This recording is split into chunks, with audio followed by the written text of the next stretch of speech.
From Wish TV and the All Indiana Podcast Network, this is the News 8 Daily 8 Podcast, a Wish TV News 8 update. Hi, this is Hannah Mordeau, and this is your News 8 Daily for Friday, July 11th. It is another really hot and humid day ahead. We're starting out in the 70s, going to get up to the 90s, but that humidity level is going to feel a little bit rough. Could have a chance for a scattered storm or shower here or there, but really we're just ramping up the temps today. New on Daybreak, police say a man is critically injured after a shooting on the Near East Side. At around 2:15 this morning, officers say they were called to a home on Brookside Parkway North Drive and East 19th Street. That's where police found a man in a backyard with a gunshot wound. IMPD says a second man stayed on scene and told them a fight led to the shooting. He had a neck injury, so officers took him to the hospital. So far, police have not said if that man is a victim, a witness, or a suspect. A man faces charges for a deadly early morning crash that halted part of the morning drive yesterday. State police say Edward Perez was driving on 465 on the west side at 2 in the morning when he cut from an exit lane back into traffic, lost control, and hit the median. The crash left his car in traffic where troopers say a motorcycle later ran into it, killing the rider. That crash closed the southbound lanes for almost 5 hours. Perez faces charges for driving while intoxicated. The police union in Indianapolis is investing in a kids camp in a new attempt to put an end to youth gun violence. IT-Mate's Cody Fisher shows us the effort from the Fraternal Order of Police. We can pray and seek God for guidance or direction, sir! We can! This is Young Men Incorporated. They're a youth summer camp in their 31st year. Nehemiah Bridgewater started coming to the camp at 10 years old. He's now 18 and a camp counselor. I've learned how to respect myself and respect others. I've learned what it means to be a child of God. I've learned a lot in this camp for these past 8 years. Can everybody agree that we've had some dangerous stuff going on in the city as of late? Yes, sir! The kids raising their hands say they've all been impacted by violence in the community. This camp is teaching them to do the right thing and avoid violence, but it's in financial trouble because of loss of funding. I'm quite sure it was federal.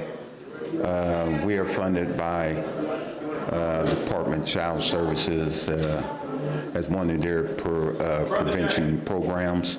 They told us not to really expect whatever you received in the past or anything like that. So we don't know exactly what we're going to get, if any, and if we don't get any, then we just won't have funds to complete the whole entire summer.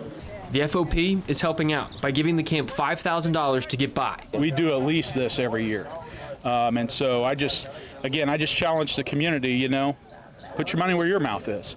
There's somebody in this city right now that can write a check and do an endowment for this program to where it never goes away. Bridgewater says they don't want funding to impact their mission. Yeah, we will definitely find a way to push through.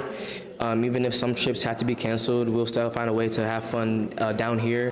Now, with this donation from the FOP, Young Men Incorporated will be able to go on their yearly college campus tour, and this year, that's taking them to the University of Akron.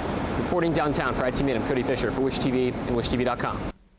An Indianapolis woman is due in court today on charges of sex trafficking her own daughters. Investigators say 32-year-old Morgan Stapp sent photos of her 7- and 2-year-old daughters to unidentified men several times. In the messages, police say Stapp offered both girls to the men for sex for $400. Investigators also say Stapp offered lewd photos of the girls 81 times to pay for diapers. Stapp denies sending any of the messages.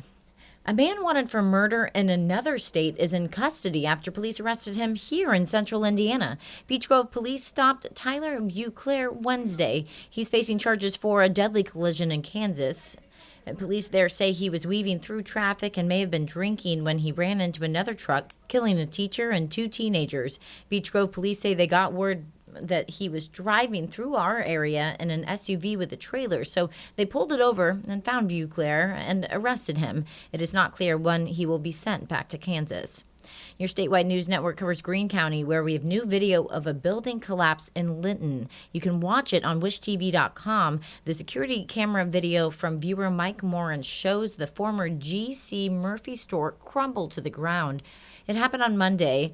A truck was driving past just moments before. Police say no one was hurt. All of the roads are back open. Firefighters say it did take crews about 2 days to clear all of the debris from State Road 59. A few cars were damaged, too. Police have not said what caused the building to collapse. Governor Mike Braun is sending more first responders to Texas to help with search efforts. President Donald Trump is also traveling there today to take a firsthand look at the immense flood damage in parts of the state. Officials say more than 170 people are still missing and at least 120 people are dead. Braun announced on social media yesterday that he's sending 5 first responders and 3 trained dogs to help with the rescue efforts. 49 crew members from Indiana Task Force 1 are already there. Authorities say at least 27 people, mostly children, were killed at Camp Mystic in Kerr County. And one of the camp counselors described what that flooding was like. That was when the door broke in half and all the water started rushing in. Because we had seen like water trickling through the door, but all of a sudden the door snapped in half and the water came rushing in. So then we were like, okay, we need to get out of here. The White House says the president will do an aerial tour of the hardest hit areas today. A new letter suggests that the president and the head of the Federal Reserve could be on a collision course. Amy Kiley reports. Clearly, they're trying to make the case, and I actually think it makes sense. A White House official denies a new letter seeks to lay the groundwork for ousting Federal Reserve Chair Jerome Powell. Many analysts disagree. I think there's a compelling policy to do that. Whether or not they can legally do it before next year remains to be seen. The letter from the White House Office of Management and Budget is about the planned renovation of the Fed headquarters. It alleges Powell failed to comply with government oversight regulations and lied to Congress about what the work entails. There's no VPI dining room.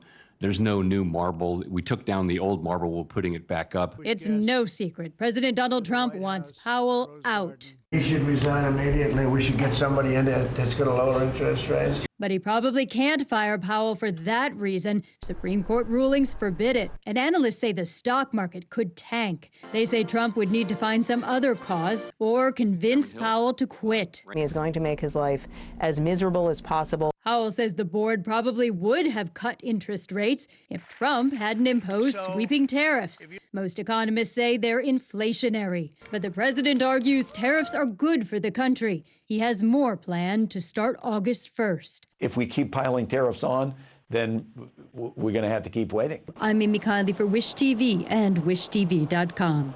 A federal judge in New Hampshire has issued a ruling pausing President Trump's executive order ending birthright citizenship anywhere in the United States.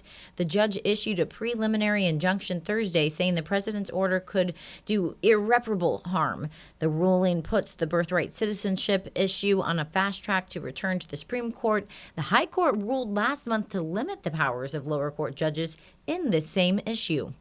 Let's go to your business headlines now. Jane King starts with a story on vehicle recalls. And all 7.3 million cars and trucks were recalled just between April and June. Now, Busy Cars says Ford led the car makers with more than 3.3 million vehicles recalled across 49 different campaigns. Well, in the meantime, Brazil now subject to a 50% tariff that starts August 1st. Brazil is one of the world's largest coffee producers, so we did see coffee prices rise on that news and could potentially lead to higher prices for your morning cup of joe. Vietnam, by the way, has a 20% tariff, and it is also a big exporter of coffee beans. Well, a lawsuit filed by the Trump administration says that California imposed unnecessary red tape on the production of eggs, and that is one of the things that made egg prices so high. Now, the suit also claims California prevented farmers nationwide from using a number of ag production methods, which would have kept eggs more affordable. The recent bird flu epidemic was not mentioned in this lawsuit. And back to school spending for K-12 students will likely remain steady this year. Deloitte estimates the average spend will be $570 per student.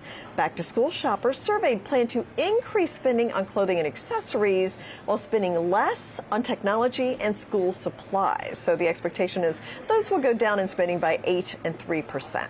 The NASDAQ and S&P 500 closed at record highs yesterday. oil fell to the lowest since February. But last night, President Trump announced 35% tariffs on Canada, which is one of our largest trading partners. So that is taking a bite out of the markets this morning. The Dow's pointing down 300. Live from the New York Stock Exchange, I'm Jane King for Wave News. This morning, longtime pacer Myles Turner is opening up for the first time since his decision to sign with another team. He posted a lengthy social media message overnight. You can see the full thing on wishtv.com, but in it, he praises fans and his former teammates, but he also writes that he sacrificed many parts of himself and his livelihood for the team, saying he bit his tongue and kept his head down and that it was worth it. He also calls out several favorite local spots by name, saying he'll miss the bars he went to as a younger man, yoga downtown, Mass Ave restaurants, hiking Eagle Creek Park, the South Side Longs, and even the potholes on the East Side. He closes with, "The city is special. The heart of basketball has and always will live in Indy." The WNBA All-Star Game is in Indianapolis in 8 days. Ahead of it, the city just finished a major renovation at a local park with help from the All-Star Committee. News 8's multicultural reporter, Malia Van Ostrin, explains the mission behind the park's new look. The ribbon cutting at Al E. Pullen Park is more than a celebration. It's a promise to keep Indy's youth on a path to leadership and connected to their communities. This is the biggest reason why we do it. The events themselves are fantastic, and it's great to involve the community. But to be able to use this court for years to come, thousands of families and children will be able to use it. That's why we do these events. Kids in the community are already making memories. A camp counselor from Riverside Park took her campers to the upgraded court for playtime and a basketball session. We're full of hope. They were really excited. I just really like being able to see the kids enjoy themselves, be outside. A lot of them are connected to telephones, so when they get outside and they can do things like this, it just makes me really happy. The renovation is part of a $1 million legacy investment from the WNBA All-Star 2025 Host Committee, impacting 4 Indiana youth-focused organizations through wellness, leadership, and education. This court is one of many examples. We have an initiative called State of Play. We're rehabbing courts across the state of Indiana. We do a handful every year, and hopefully one day we'll have every court in the state of Indiana with some of our brands on them. For these organizations and local leaders, this is part of a larger mission to give kids a safe, positive place to grow and keep them off the streets. There's this overwhelming sense of community whenever you redo a space. It makes it more welcoming, more inviting, and a lot more people feel a lot more integrated in what they're doing. Even if it's just playing basketball, it becomes something so much more. I'm Malia Van Ostrin for Wish TV and WishTV.com. YouTube is getting rid of its trending page after 10 years. The company says fewer people are using it. Now there are other ways to find content on the platform. The trending page will be phased out over the next few weeks. Platform says it will help people find more videos by using categories and personalized recommendations. This has been your News 8 Daily from Wish TV. I'm Hannah Mordeau. Watch us on Wish TV and WishTV.com. This is the News 8 Daily 8 podcast, a Wish TV News 8 update on demand. For even more, on demand and on the go, connect with Wish TV on Facebook at wishtv.com and on the free Wish TV mobile app. Thank you for listening, and be sure to like, subscribe, and follow this podcast for updates every weekday morning on the All Indiana Podcast Network and wherever you get your podcast.